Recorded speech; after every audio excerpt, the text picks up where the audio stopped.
Hoje a gente está chegando ao último dia, né? Então, meu encargo é encorajar, fortalecer, testificar, aprendermos juntos. E vou procurar falar um pouquinho dessa necessidade, não só de nos receber uns aos outros, mas de aprendermos uns com os outros. Muita coisa que o Luiz já falou e o Mateus tem a ver com esses textos que nós vamos ler e compartilhar. Vamos abrir primeiro em Efésios 3, versículo 18.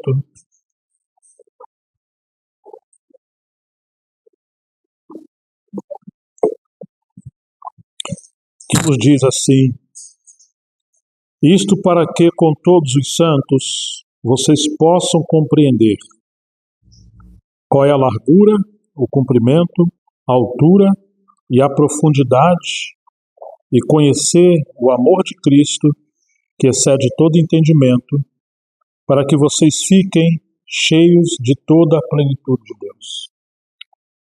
Ninguém que esteja sozinho é suficiente. A plenitude de Cristo está no corpo de Cristo. E isso que Paulo está dizendo, para que possais conhecer com todos os santos. E é Paulo que está falando, um homem que subiu ao terceiro céu, foi profundo, um apóstolo, cheio da revelação, autor de pelo menos 13 epístolas, e se Hebreus for dele, são 14 epístolas, mas ainda assim, ele se sente, se vê insuficiente em si mesmo, está ensinando a igreja em Éfeso, que foi uma base do seu ministério na Ásia, onde ficou por bom tempo, mas ele agora está dizendo que somente com todos os santos nós vamos poder compreender qual é a largura, o comprimento, a altura e a profundidade, e conhecer o amor de Cristo, que excede todo o entendimento. Ou seja, não há entendimento de alguém que seja pleno em si mesmo. Somente com todos os santos poderemos conhecer essa largura, o comprimento, a altura e a profundidade, e conhecer o amor de Cristo que excede todo entendimento, para que vocês sejam tomados de toda a plenitude de Deus. Ou seja, se tivermos apenas um aspecto do ministério, ou um ministério, ou a contribuição de um, nós seremos muito empobrecidos. E para sermos enriquecidos, precisamos ser complementados e discernir e valorizar a contribuição de cada irmão, de cada irmã e daqueles que o Senhor nos deu encargo. Então esse é um marco importante sobre a comunhão normal do corpo de Cristo. Deveria ser buscado. Muitos extremos, heresias, desvios têm ocorrido ao longo da história da igreja por causa desse isolamento, ou a tendência de uma carreira solo. Nós vamos ver que a plenitude de Cristo está na igreja. E agora Paulo falando isso, mas nós podemos ver, como o Luiz estava falando, dessa escola, ou desse caminho que o Senhor levou Paulo a percorrer para ele aprender com Barnabé e aprender com todos os demais. E ele aprendeu. Existem outras passagens que mostram de maneira clara essa necessidade de complementação, de inclusividade de todos os santos, como ele disse em Romanos, para nos acolher uns aos outros como Cristo nos acolheu. Então, assim, chegamos em Atos 15, aconteceu um episódio marcante. Vamos ler e pontuar alguns pontos. Atos capítulo 15. Alguns indivíduos que foram da Judéia para Antioquia ensinavam aos irmãos: se vocês não forem circuncidados, segundo o costume de Moisés, não podem ser salvos. Tendo surgido um conflito e grande discussão de Paulo e Barnabé com eles, foi resolvido que esses dois e mais alguns fossem a Jerusalém, aos apóstolos e presbíteros, para tratar daquela questão, porque esses indivíduos desceram de Jerusalém. Então era justo que Barnabé e Paulo fossem a Jerusalém, porque a raiz do problema estava ali.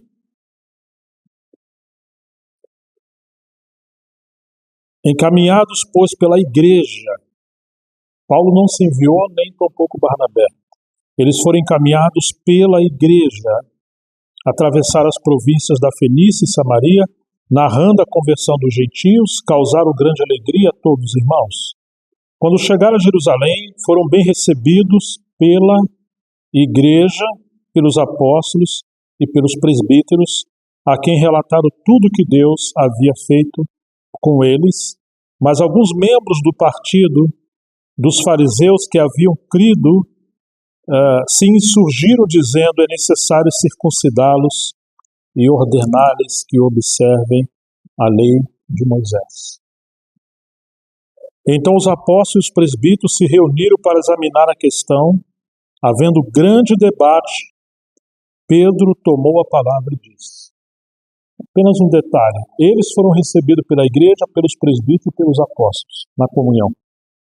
Mas quando foram tratar uma questão de liderança, de doutrina, de direção na obra de Deus, você encontra no versículo 5 que a igreja já não está aqui.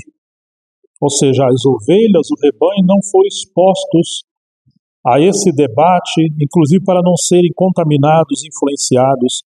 Quando o assunto é de liderança, governo, ministério, essa é uma reunião à parte que deve se tratar para colocar em ordem e guardar aqueles que são mais vulneráveis ou aqueles que carecem ser protegidos. Hoje é um problema sério quando as coisas são introduzidas na igreja sem passar por um filtro daqueles que têm responsabilidade. Os presbíteros com o governo local da igreja e os apóstolos, que eram os obreiros, eles tinham esse encargo com a obra extralocal.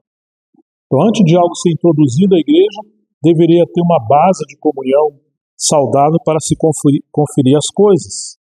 Pedro, tomando a palavra, disse: irmãos, vocês sabem que desde há muito tempo Deus me escolheu entre vocês para que da minha boca os gentios ouvissem a palavra do evangelho e cresçam.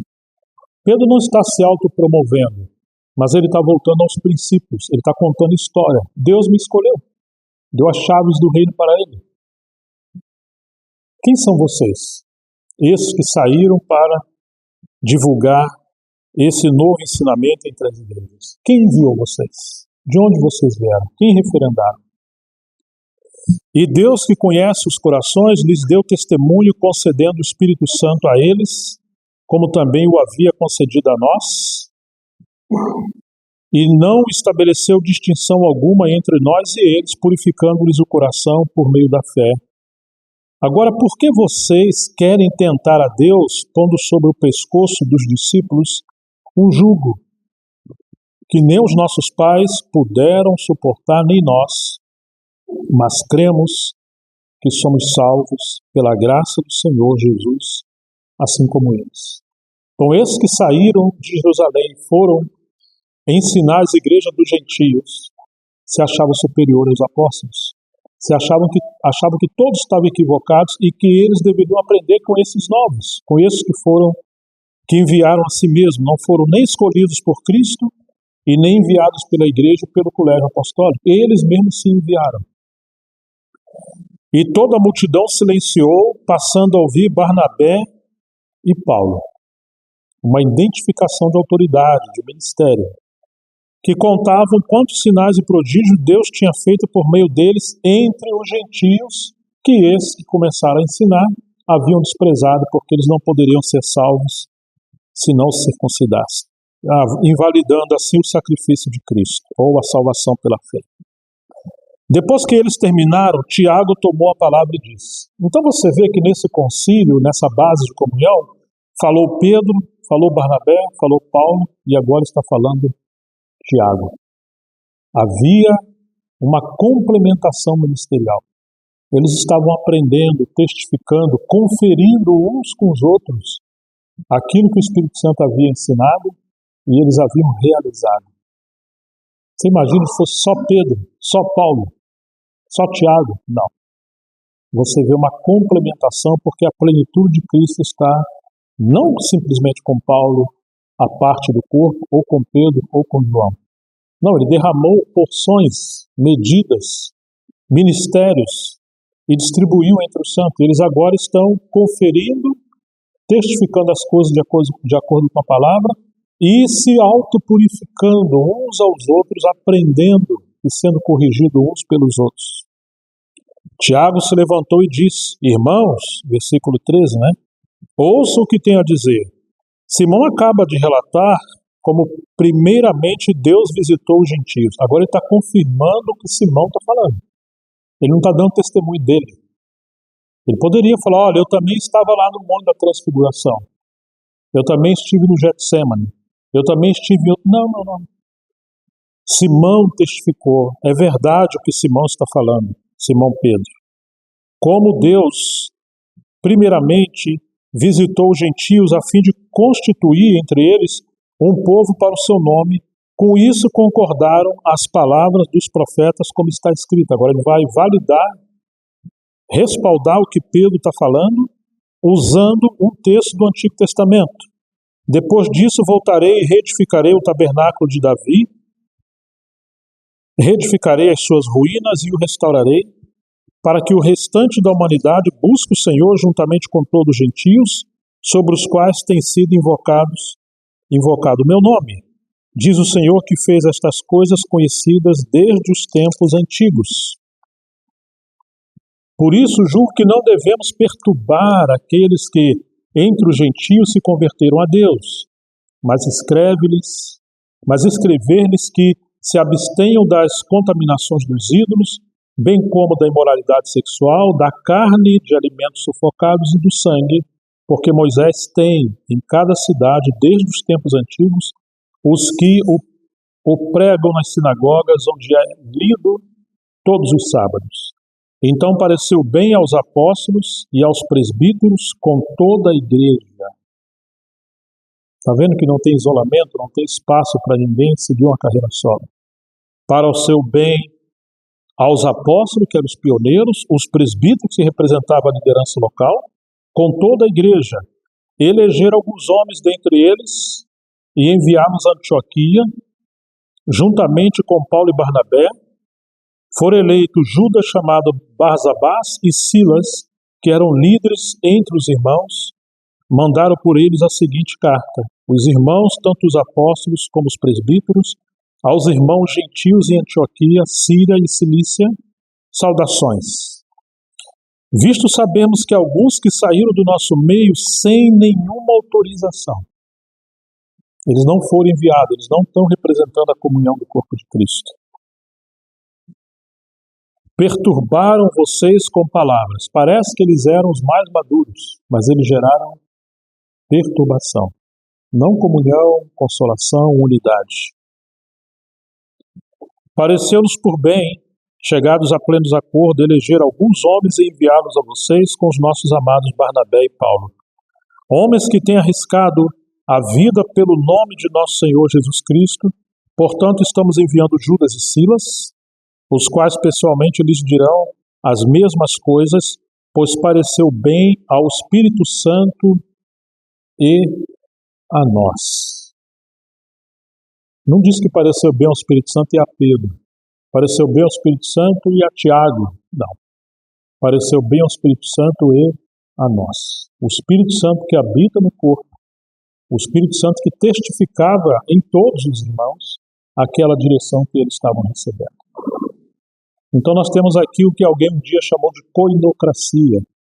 É a direção do Espírito Santo na comunhão da igreja. E isso é muito sério. E é um dos pontos que eu apresentei no começo, né? Essa questão da inclusividade de todos os santos, o sacerdócio, quando ninguém é deixado de lado, humilhado, porque, digamos, é alguém mais simples, e aí nós temos a liderança do Espírito Santo no corpo que ele guia. Temos esse exemplo maravilhoso, e através dessa comunhão, a carta que for escrita, e esses irmãos enviados debaixo da cobertura, da proteção, do envio da igreja, o Espírito Santo prosperou essa obra. Mas ninguém estava se auto-enviando. A primeira vez que alguém se auto-enviou, esses que saíram da igreja de Jerusalém, arrumou uma grande confusão nas igrejas dos gentios. Bom, para encurtar, chegamos em Gálatas capítulo 2, que é um outro exemplo que Paulo teve sobre essa inclusividade, comunhão, complementação. E ele vai contar um episódio também que aconteceu, talvez até esse próprio dia, esse próprio momento, onde Paulo é enviado por revelação a Jerusalém, e depois Pedro vai até Antioquia. E vamos ver o que aconteceu.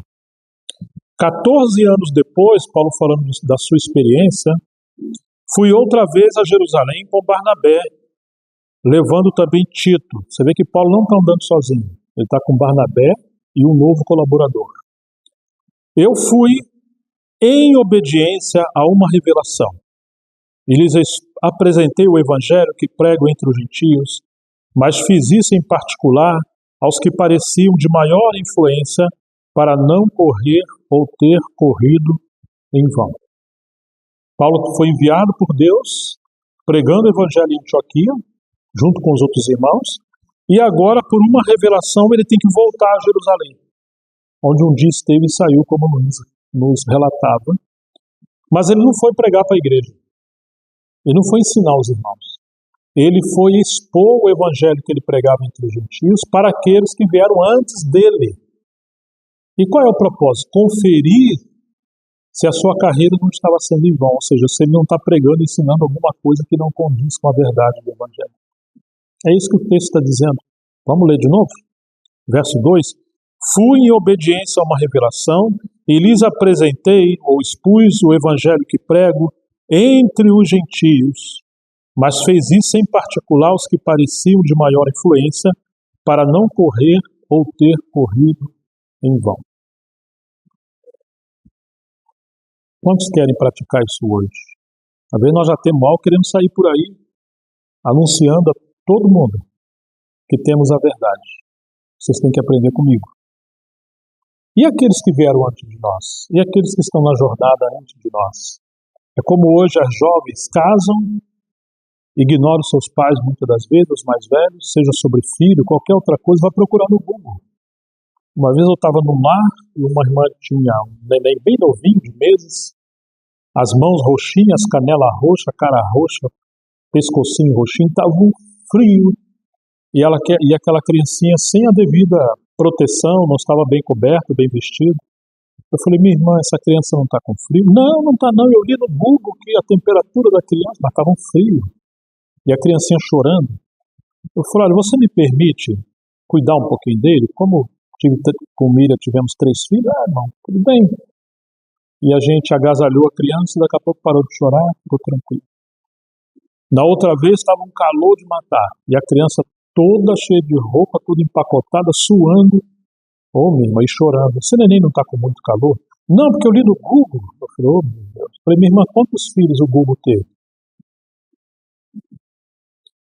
E pedi licença, ela deixou e demos uma aliviada na roupinha, as costas da criança já estavam tudo molhada, vermelha, e a criança dormiu e parou de chorar.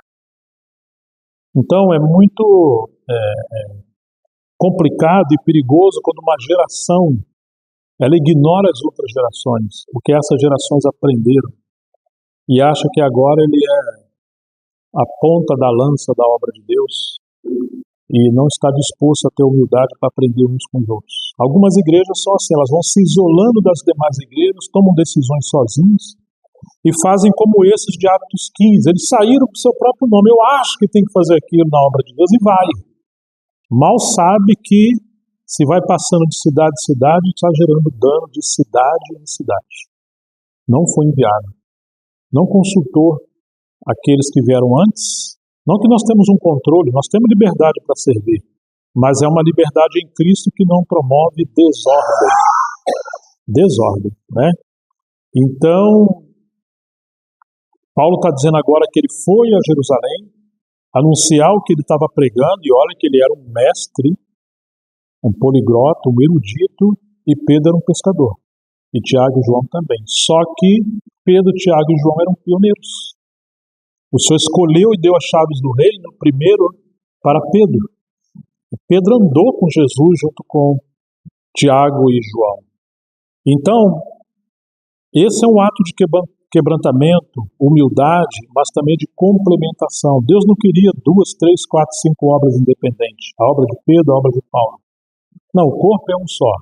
Ainda que ele forme equipes Ele pode começar com alguém individualmente, depois junta esses obreiros em equipes. Ele sempre enviou de 2 em 2, no mínimo. E essas equipes ele vai demarcar uma região. Paulo vai falar isso em 2 Coríntios 10, que ele não extrapolou os limites que Deus traçou para ele, para não trabalhar sobre fundamento alheio. Mas esses obreiros se complementam, se vê, se ajudam e cooperam uns com os outros. Mas você não vai encontrar alguém sozinho. Nunca, nem mesmo Paulo. Então ele agora está dizendo que foi. E mesmo que esses começaram antes de Paulo, versículo 3, mas nem mesmo Tito, que estava comigo sendo grego, foi obrigado a submeter-se à circuncisão, porque havia esses do grupo da circuncisão em Jerusalém, entre os irmãos, que queria que os gregos se circuncidassem, como se não fosse suficiente ser de Cristo. Tem que ser de Cristo e mais alguma coisa. E isto surgiu, versículo 4, por causa dos falsos irmãos que haviam infiltrado para espreitar a liberdade que temos em Cristo Jesus e nos reduzir à escravidão. Então você percebe, pessoas que não estavam na comunhão se infiltraram e agora estão ensinando coisas e querem reduzir os irmãos àquele sistema que eles defendiam.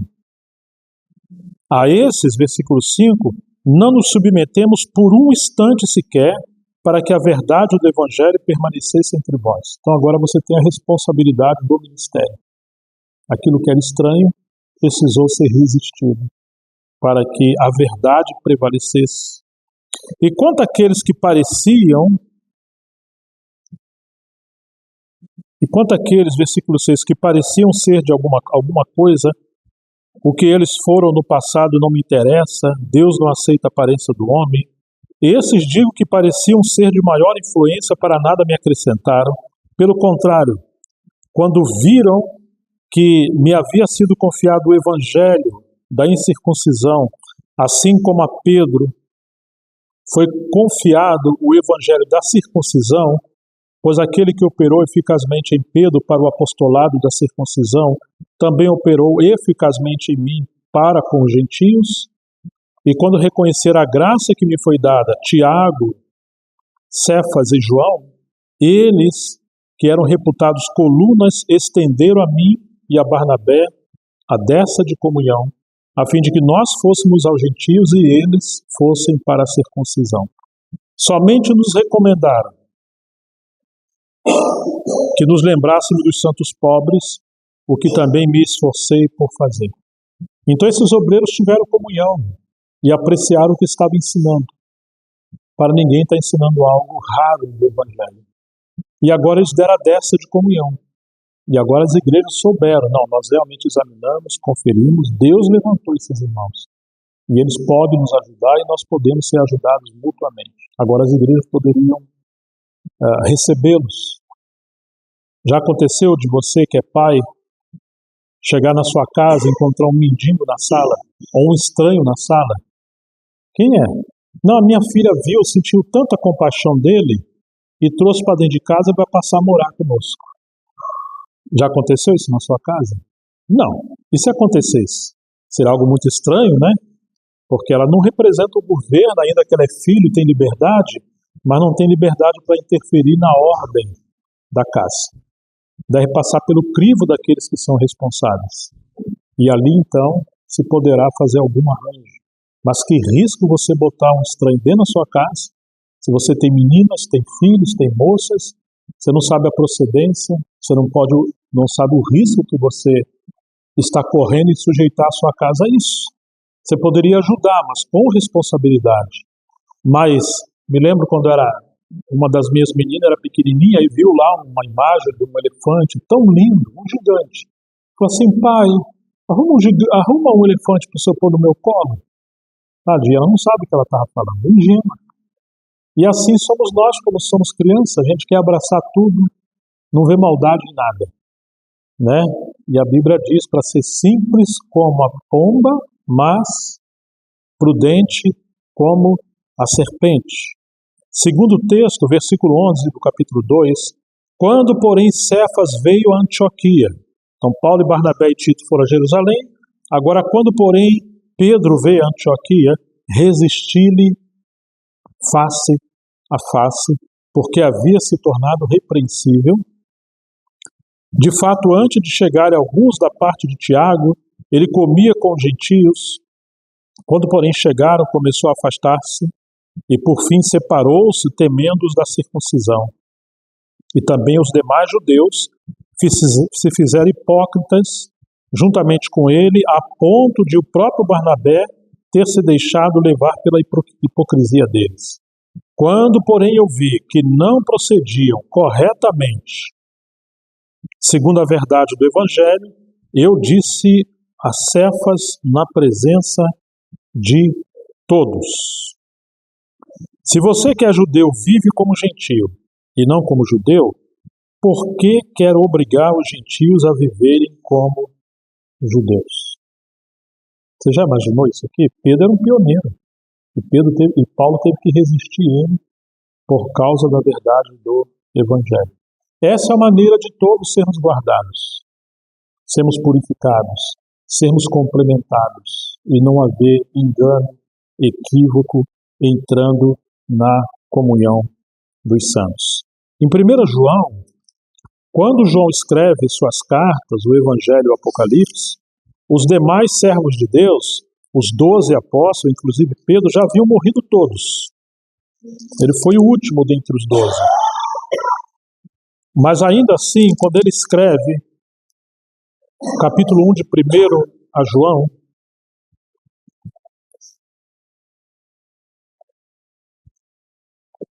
ele diz assim, primeira epístola de João: o que era desde o princípio, o que ouvimos. Ele não fala assim, o que eu vi. Ele fala no singular, está falando no plural.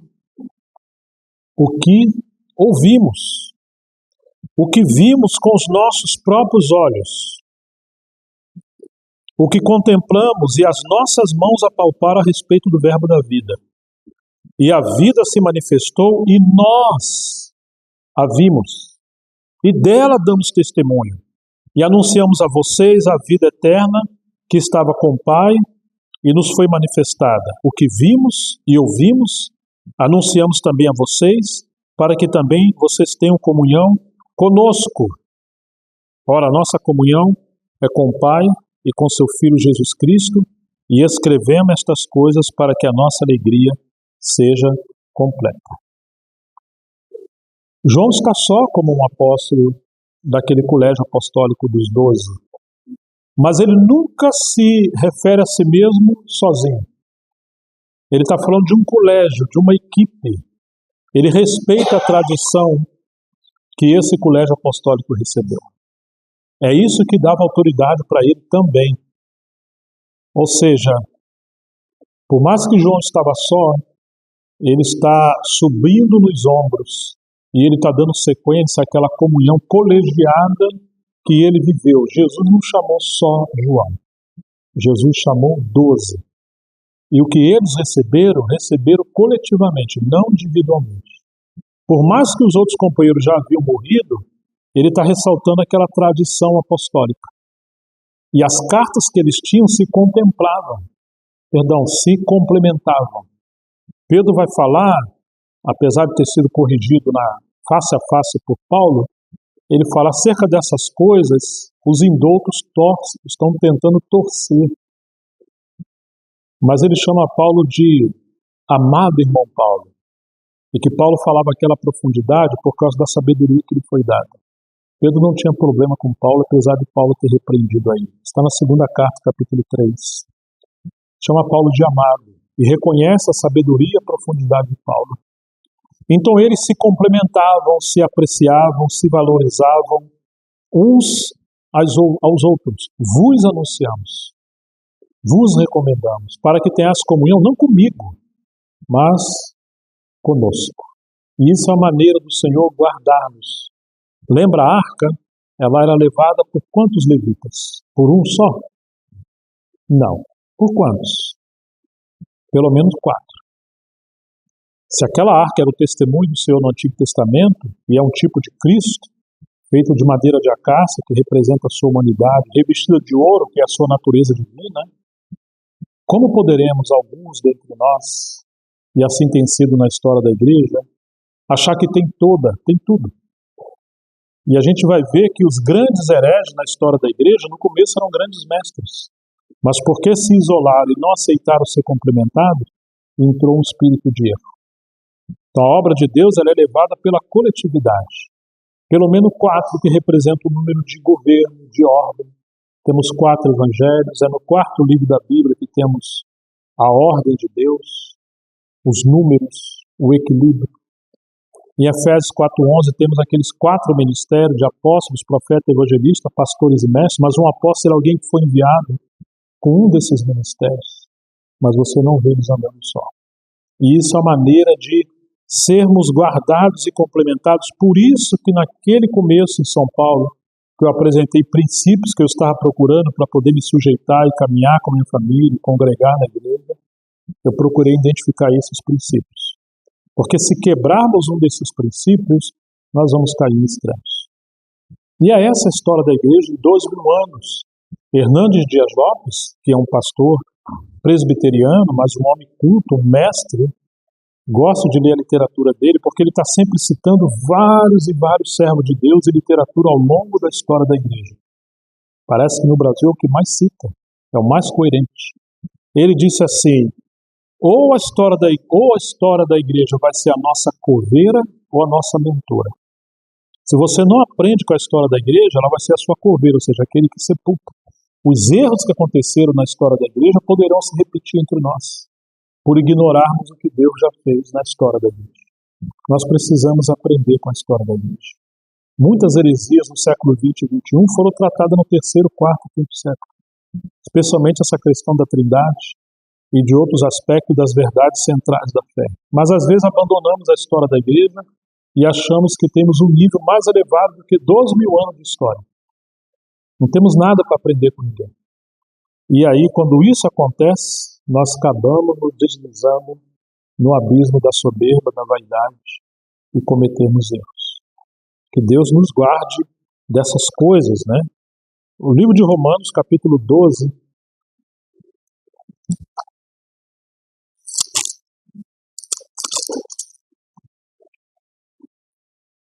versículo 3 em diante,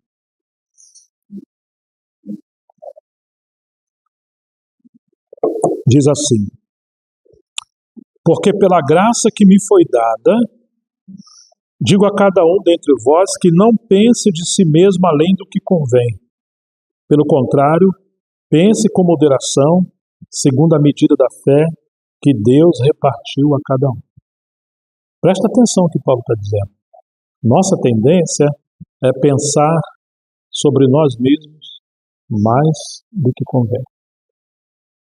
E Paulo vai falar aos Filipenses, capítulo 2, nada façais por vanglória ou competição. Pelo contrário, por humildade. Cada um considere o seu irmão, o outro, superior a si mesmo. Porque a nossa tendência é nos considerar melhores que os outros, mais do que convém. Você pode considerar, mas nunca se autopromover.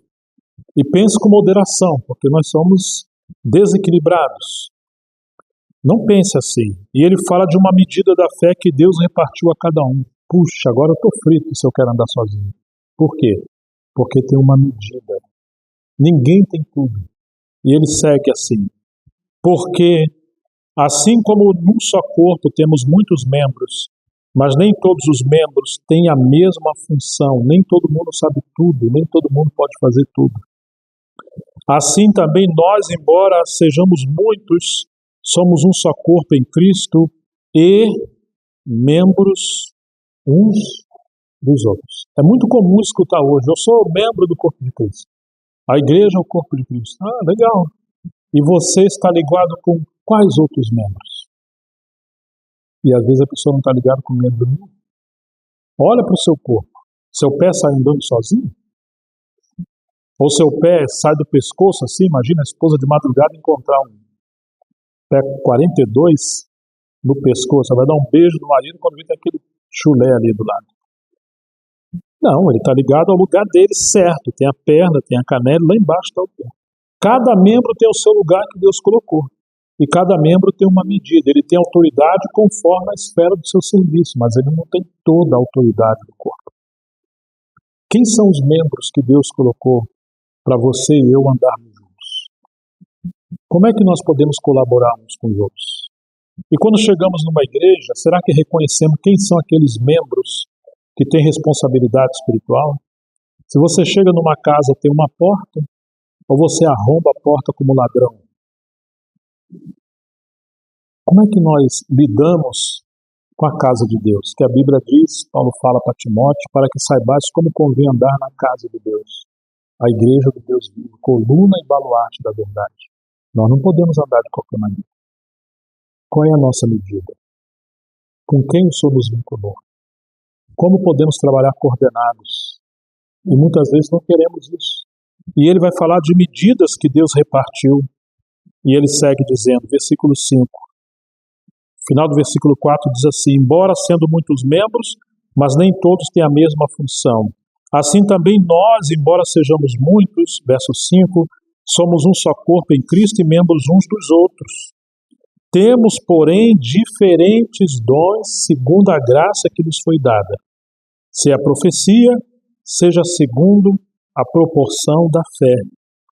Se é ministério, dediquemo-nos ao ministério. O que ensina, dedique-se ao ensino. O que exorta, faça-o com dedicação. O que contribui com generosidade. O que preside com zelo. Quem exerce misericórdia, com misericórdia. Então aqui você tem variedade de dons, mas esses dons e membros estão ligados a outros membros com outros dons, e eles só funcionam bem quando eles estão organicamente vinculados e cada um sabe a sua medida. Imagina alguém que vai pintar uma parede. Se ele for vaidoso e não se preocupar com o outro, ele vai pintar, mas depois que ele acaba, você olha, a parede está bonita. Quando eu olho a parede, mas quando eu olhei o chão, você acabou com meus móveis, respingou tinta para todos os lados. Já viu um passarinho quando toma banho, depois sacode as penas, vai água tudo quanto é lado, ou um pato? Tem pintor que é assim. Ele não cobriu o piso com com jornais, não cobriu o móvel, aqueles móveis que a dona e o dono da casa gostam tanto, não botou algo de proteção. Então ele excedeu o limite dele. Ele fez um trabalho, mas acabou destruindo outros, gerando grandes danos para os outros. Ele poderia considerar o outro, chamar o outro. Você tem alguma sugestão? Como é que eu faço para a tinta não cair nos outros móveis ou não sujar o chão, que vai dar muito trabalho para os donos da casa?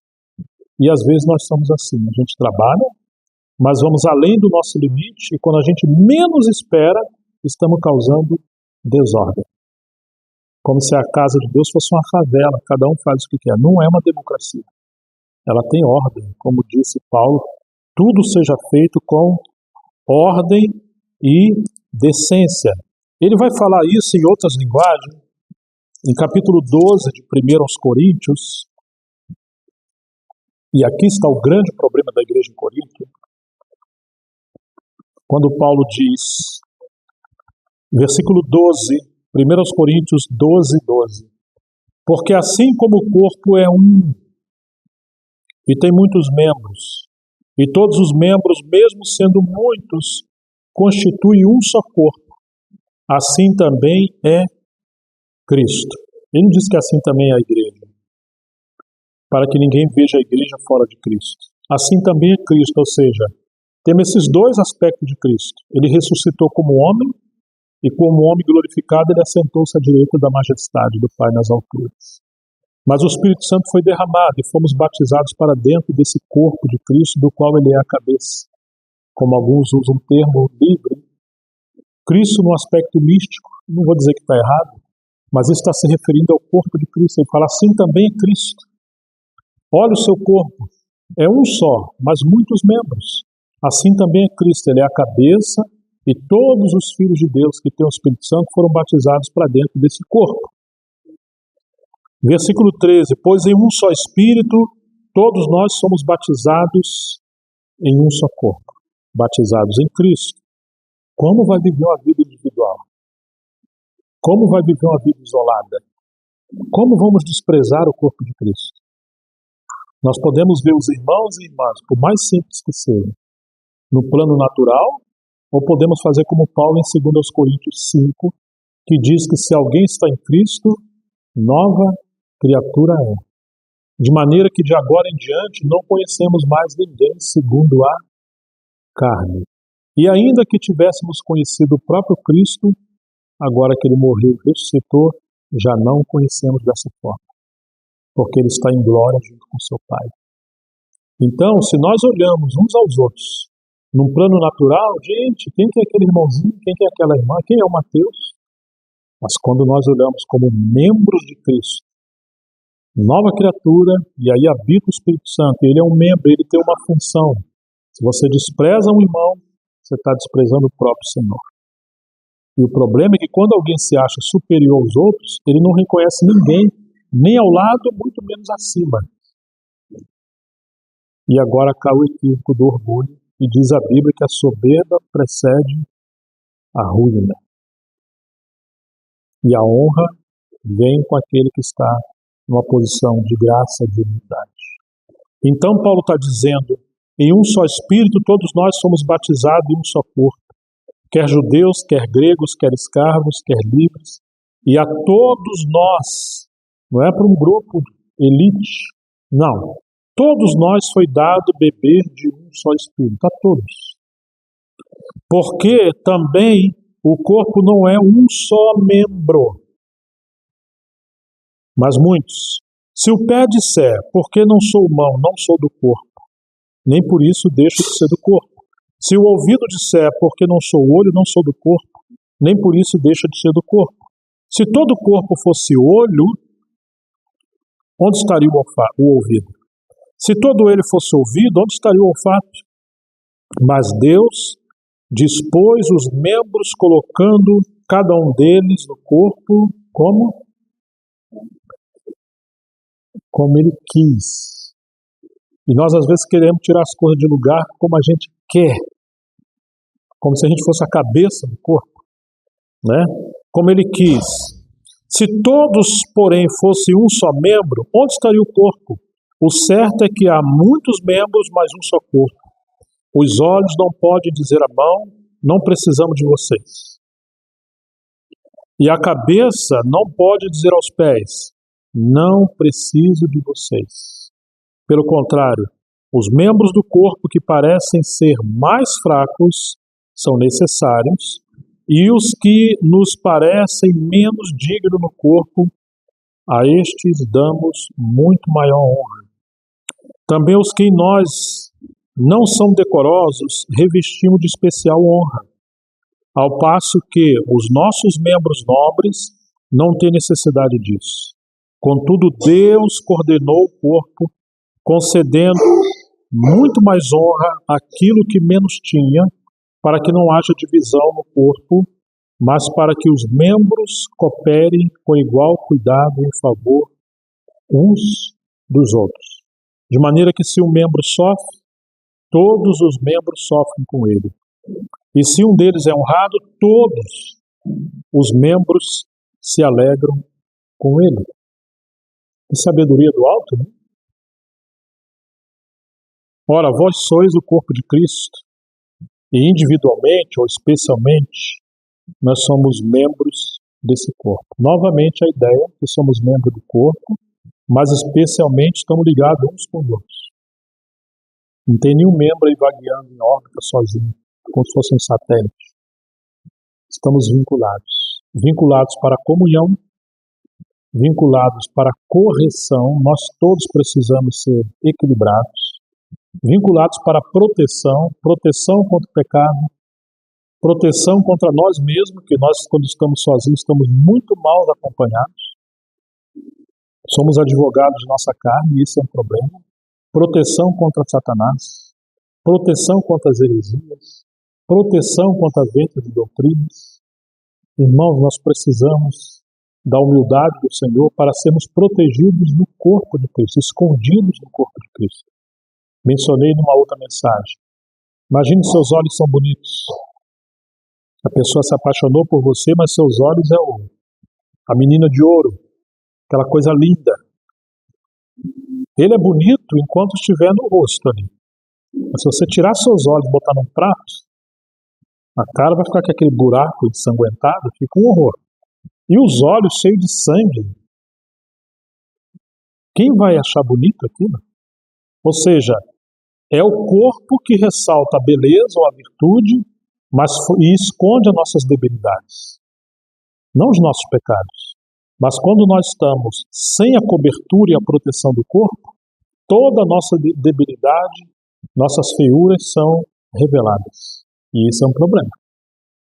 Talvez alguém possa ensinar muito bem, mas seja um péssimo cantor e sempre tira a música fora do tom. Então, se você está no corpo, você pode ensinar, mas deixa que o outro cante, deixa que o outro toque. Você cante junto, mas não puxa.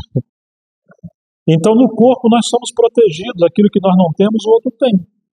E aí somos complementados, não tem vaidade para ninguém. Ah, mas se estivermos sozinhos, nós vamos tentar fazer algumas coisas. E nós vamos ver que vamos causar muitos problemas. Então, somos destemperados. Então, esse princípio que Paulo fala em Efésios 4, em Efésios 3:18, para que possais aprender com alguns santos, né? Não está assim o texto de Efésios 3:18? Todos? Mas será que mesmo aquela irmãzinha lá da roça, que nem sabe ler direito, será que ela tem alguma coisa para ensinar para a gente? Eu conheci um homem de Deus, muito profundo das Escrituras, muito estudioso. Ele viajou para um outro país, esteve numa conferência, e depois os irmãos chamaram ele para visitar um povoadozinho, irmãozinho do campo, gente simples, nem fala direito, e conheceu uma irmã que nem sabia ler. Quando começou a ter comunhão com ela, era uma senhora que já serviu o Senhor por muitos anos, ela começou a falar das coisas de Deus, e falou assim: Gerson, eu fiquei tão envergonhado, porque ela citava as Escrituras sem nunca ter lido as Escrituras, no sentido de conhecer. Eu falava do Cristo que eu li, e ela falava do Cristo que ela conhecia sem ter lido. Ela aprendeu na igreja, junto com os irmãos, mas ela tinha uma comunhão tão profunda com o Senhor, e já não era por informação, era por revelação, porque ela tinha comunhão com o Senhor. E é claro que essa comunhão era testificada na comunhão dos santos, essa comunhão com Cristo. Mas ele nunca imaginava que alguém poderia ser tão profundo na sua relação com Cristo, sendo uma pessoa analfabeta. Como ironia, houve um homem de Deus no século XIX chamado Moody, um grande evangelista, e ele teve um cooperador chamado Torrey. Torrey era um grande erudito, um acadêmico, falava várias línguas, era um homem muito capaz no mundo acadêmico. Só que Deus colocou Torrey para ser um ajudante, um colaborador de um Moody que era um analfabeto. E aquilo foi uma obra de quebrantamento tremendo. No final, o Moody, que Deus iniciou com ele obras de avivamento em alguns lugares, ganhou muitas pessoas. Ele era como Billy Graham do século XX, um evangelista. Ele fundou institutos, inclusive instituto teológico ou faculdades. Ele teve orfanatos, ele publicou vários livros. E o Torrey teve que aprender com ele. Aprender sobre virtudes, princípios, santidade, quebrantamento, oração, discernimento, sabedoria do alto, pastoreio, liderança, coisa que ele não vai aprender numa boa literatura, exceto no campo junto com as ovelhas. E isso para mim me marcou bastante, porque ninguém é suficiente em si mesmo. Talvez sem a complementação do corpo, Torrey poderia ser um homem com cheiro de livros velhos, mas sem cheiro de ovelhas. Se ele vivesse só na biblioteca dos livros, mas não na comunhão e aprendendo uns com os outros. Então, queridos, esse princípio da inclusividade de todos os santos, e não somente a inclusividade, para não excluir, não menosprezar, mas também valorizar o sacerdócio de todos os santos, aonde nós podemos aprender uns com os outros. A China sempre foi um país muito machista. E Deus levantou um irmão muito precioso chamado Atmani, acho que todos nós sabemos disso, no século XX, ele é conhecido mundialmente, foi um obreiro de muito peso. Mas ele, primeiramente, foi uma irmã que pregou o evangelho, chamada Dora Yu. A mãe dele era estéril, de Atmani. Ele nasceu por um milagre e a sua mãe foi influenciada por uma mulher. E o Atmani também ouviu a pregação do evangelho por uma mulher. Poxa, uma mulher? Ok.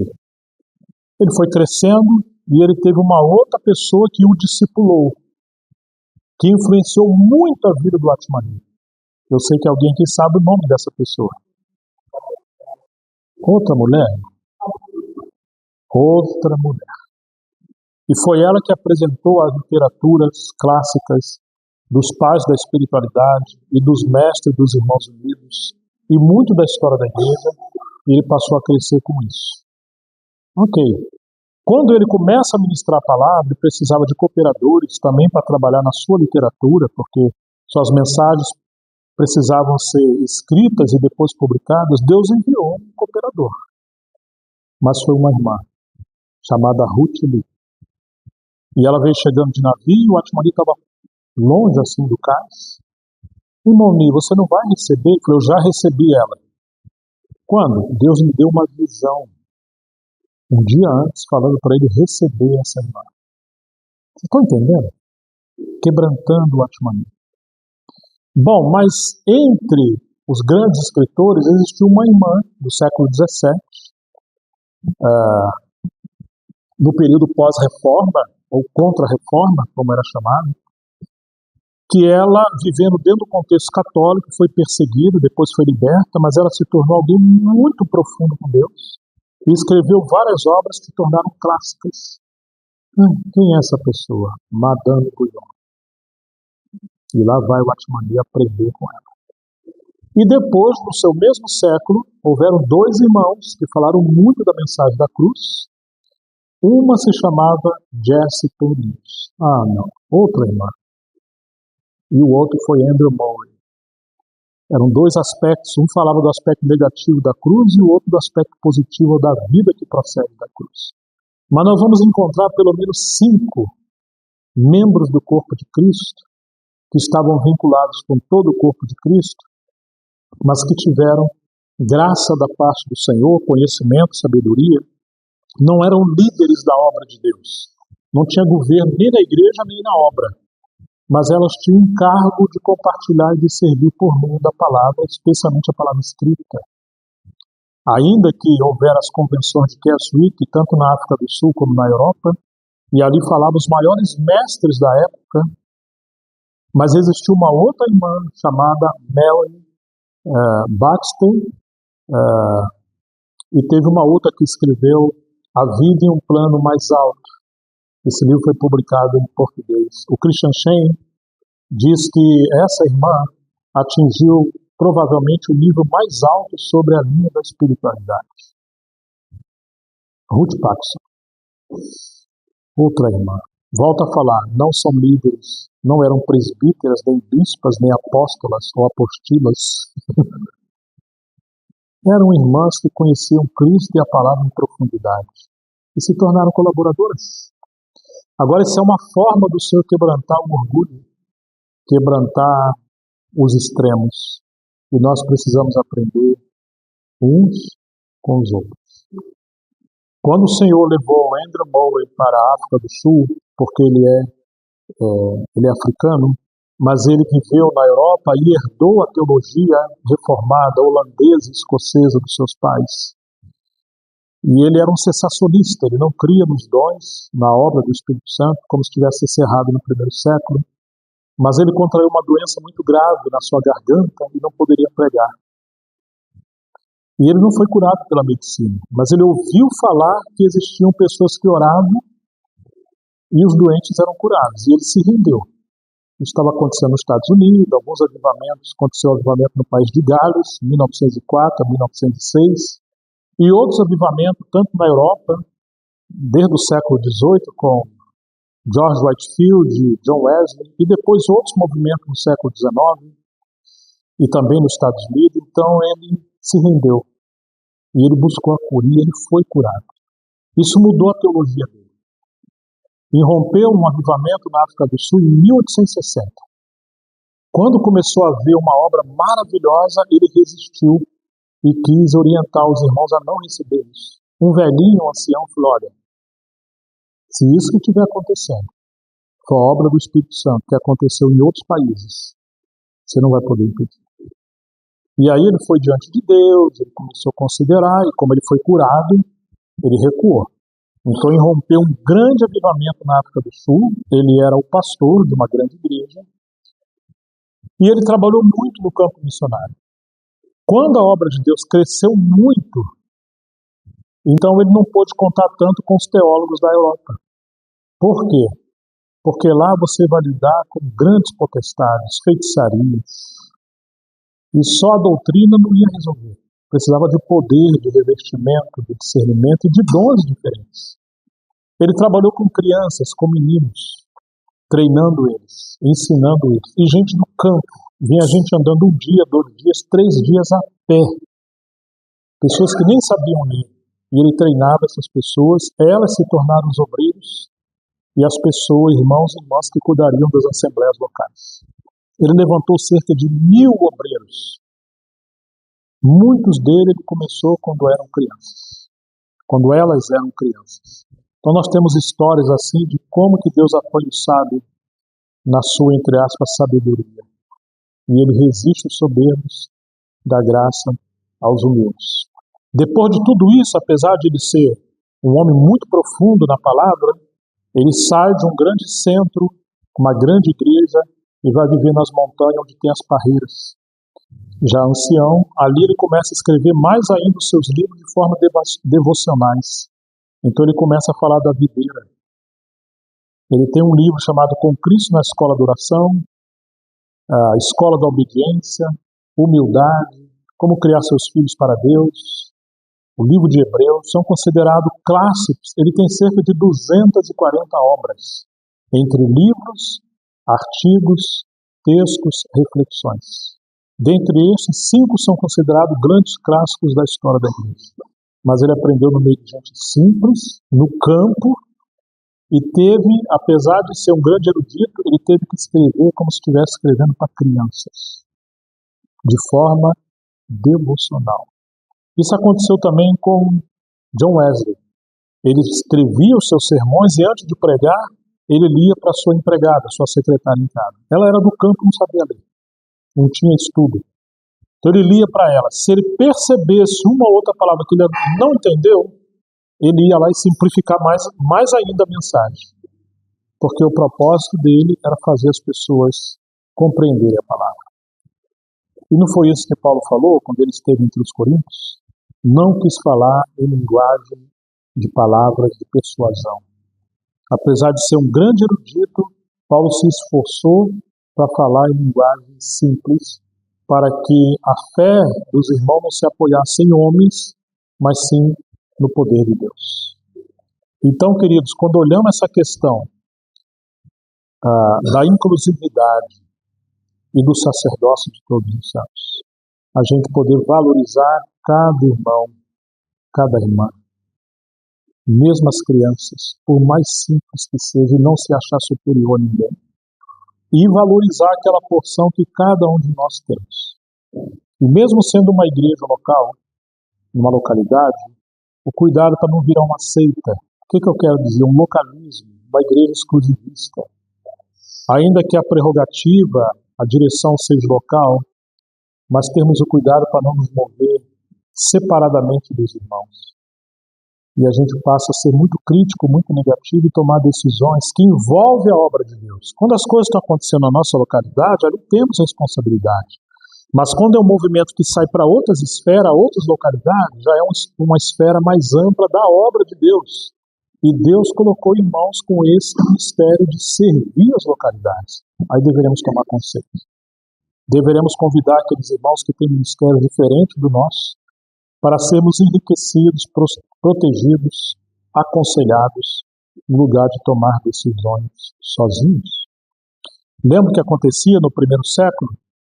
Paulo vai dizer daquela irmã Febe, no capítulo 16 de Romanos, que ele recomendou, como carta de recomendação: recomendo que vocês recebam a nossa irmã Febe, que era diaconisa na igreja que serve em Cencreia, que ela tem acolhido a muitos, inclusive a mim mesmo. Ou seja, a Febe não está se recomendando. E fala-se de carta de recomendação no sentido de que ninguém deve se louvar a si mesmo e se introduzir a si mesmo.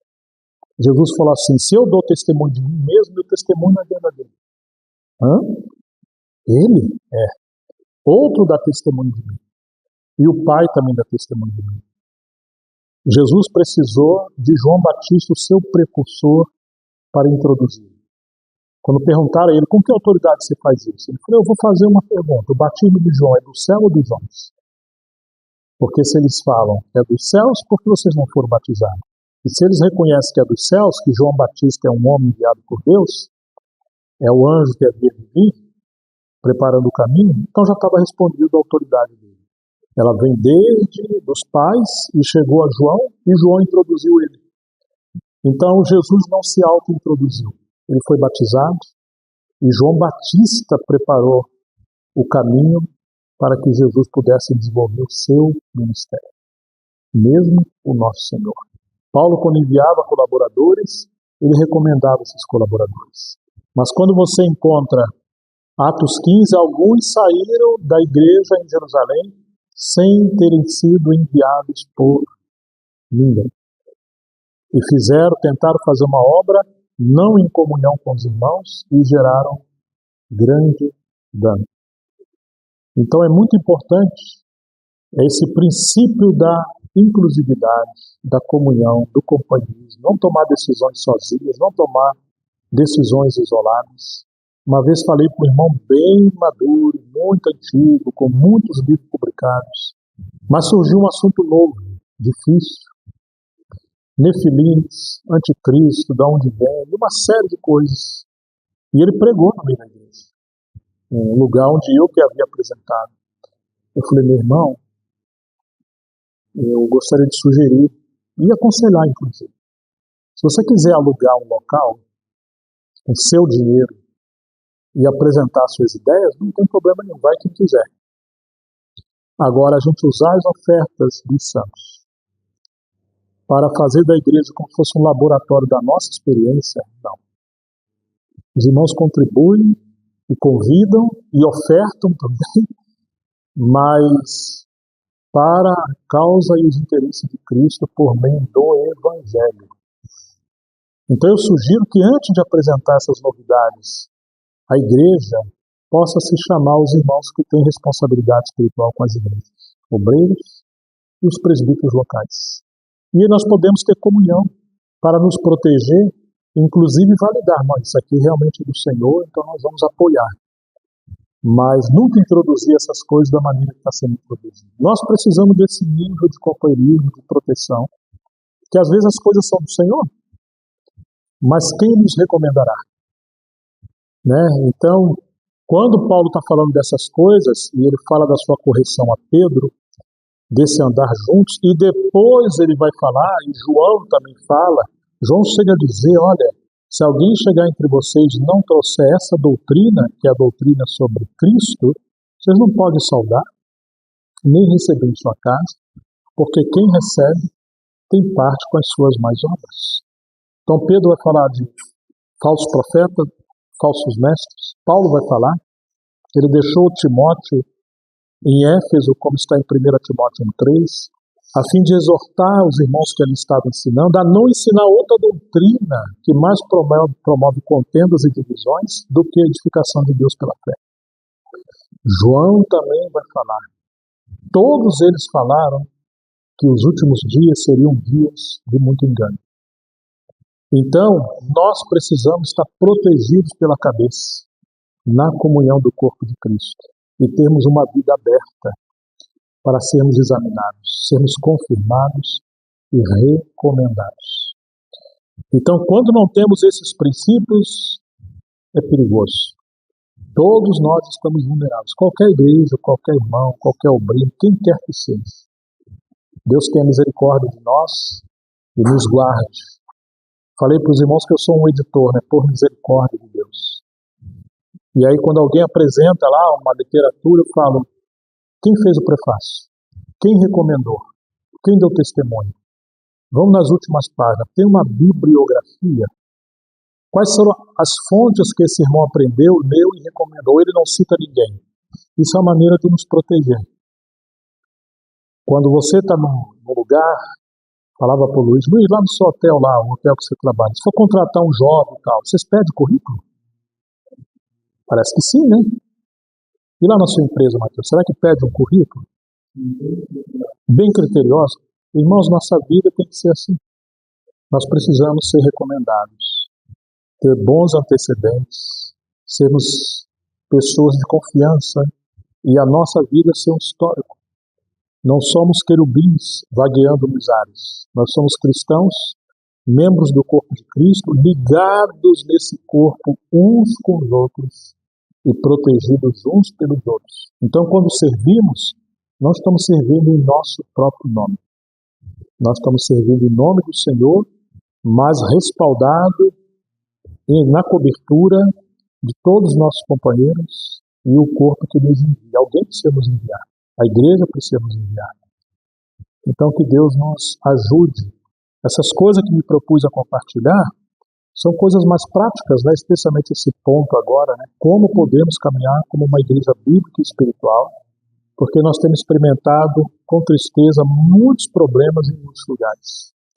Mas como o Senhor está abençoando essa região também, tem surgido várias assembleias, irmãos mais novos, precisamos estar guardados naquelas, vamos dizer, naqueles princípios da palavra de Deus e da história que muitos irmãos têm passado para nós trilharmos de maneira saudável. Então, em primeiro lugar, voltarmos à centralidade de Cristo. Gostei da sua metáfora da roda cheia de aro e tem um eixo, né? Realmente é interessante, né? Eu, quando comecei a olhar isso, eu falei, poxa, mas um aro desse é tão fininho, como é que aguenta aquele peso todo, aquele cara que está sentado ali com 100 e poucos quilos? Então, um aro sozinho vai envergar. Mas se ele está no eixo, com todos aqueles outros aros, ele distribui o peso, né?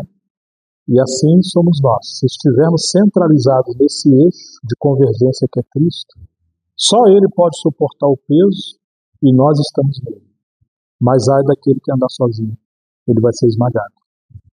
Né? Então que o Senhor nos ajude. A centralidade de Cristo, a autoridade das Escrituras e o que mais? Vocês lembram? A comunhão, a inclusividade dos santos. Não ande sozinho. Por mais que possa, mas não deva. Precisamos depender uns dos outros. Né? E a liderança ou o governo do Espírito Santo. Já não somos nós que estamos nos dirigindo a nós mesmos e fazendo do jeito que a gente quer. E quando é o Espírito Santo, ele dá testemunho no coração dos santos, da igreja. Lembra da terceira carta de João? Eu tenho enviado cartas até vocês, e alguns irmãos estão visitando vocês, mas esse Diótrefes que busca a primazia, não nos recebe. E aqueles que recebem os enviados, ele os exclui da igreja. Quando eu for até vocês, eu vou trazer à luz as obras más que ele anda praticando. Ele se isolou. Não tem inclusividade, não tem sujeição, não tem nada. Ele buscava a primazia, a superioridade dele sobre os santos. Agora, de Demétrio, todos dão testemunho, a própria verdade dá testemunho, e nós também damos testemunho. Ali está falando João com seus amigos, seus companheiros, e vocês sabem que o nosso testemunho é verdadeiro. O que ele quer dizer que a própria verdade dá testemunho de Demétrio? Ele está querendo dizer que quando Demétrio está ensinando a verdade, a própria verdade e a unção do Espírito Santo dá testemunho no coração dos discípulos de que aquelas coisas que Demétrio está ensinando são verdadeiras, porque ele também está debaixo da autoridade de João, dos outros companheiros, do corpo de Cristo, e não está ensinando novidade. Ele está ensinando as Escrituras Sagradas. Tudo que Deus quis revelar está na palavra. Ele encerrou o cano da revelação. Então, agora, se alguém busca a primazia como Diótrefes, quantos problemas nós vamos ter? E ele já não ouvia nem mesmo João, você já imagina isso? Aquele que reclinou o peito de Jesus, O último apóstolo vivo, Diótrefes, não ouvia nem João, não ouvia ninguém, se autopromovia e excluía quem criticasse o que ele estava fazendo ou viesse a ponderar. Que Deus nos ajude para estar no Espírito da verdade, encabeçado por Cristo, na comunhão uns com os outros e não ir além do que está escrito. Deus nos abençoe e nos guarde. Lembre-se de orar por nós, que o Senhor continue usando esse milagre de nos dar a vida, que já deveriam. O fato de estar vivo hoje é um milagre da misericórdia do Senhor, né? Então Deus faz milagre ainda hoje, você está vivo, então é um milagre. Nós deveríamos ter morrido todos. Graças ao Senhor por estarmos aqui, agradecemos muito o amor, a acolhida dos irmãos, a comida sempre muito boa, o cuidado do Eduardo com a equipe dele. Estamos muito agradecidos ao Luiz, a Marlene e todos os irmãos, ao Roberto, que tem sido um companheiro. Estamos muito agradecidos em Miriam. Muitos irmãos enviam saudações. Nós saindo daqui, a gente estávamos em São Paulo, servindo lá com a palavra. Voltamos a Montemor, servindo em Montemor. Viemos aqui, agora ao chegar em casa, rapidamente nós vamos, em maio agora, para o Rio de Janeiro. Lá são muitos irmãos. Vamos ter uma conferência e também um tempo nas assembleias que ali estão. Depois voltamos e temos outras viagens até o Paraguai. E se Deus nos ajuda no norte do Brasil, mas sempre andando com outros companheiros, nunca sozinhos. Então lembre-se de orar por nós, estaremos orando por vocês também, nessa comunhão normal do corpo de Cristo. Teremos um encontro da palavra em outubro, 17, 18 e 19 de outubro, em Sumaré, no acampamento batista de Sumaré. Fica perto do aeroporto de Campinas, tem tido muitas promoções do aeroporto Viracopos por meio da Companhia Aérea Azul. Não estou fazendo propaganda, estou dizendo que tem um caminho mais facilitado, né? Então, se muitos não podem ir, pelo menos as igrejas daqui poderiam juntar uns 2, 3 irmãos, até contribuir, se for necessário, para representar a comunhão de vocês e estarem lá conosco. Fica o nosso convite para que possamos estreitar a comunhão. Né, São Mateus? Vamos orar ao Senhor, né? Nos perdoe, me perdoe se alguma coisa não foi devido com vocês, mas esse tem sido o sentimento que o Senhor colocou no nosso coração e nós também estamos aprendendo. Quem quiser orar, vamos orar.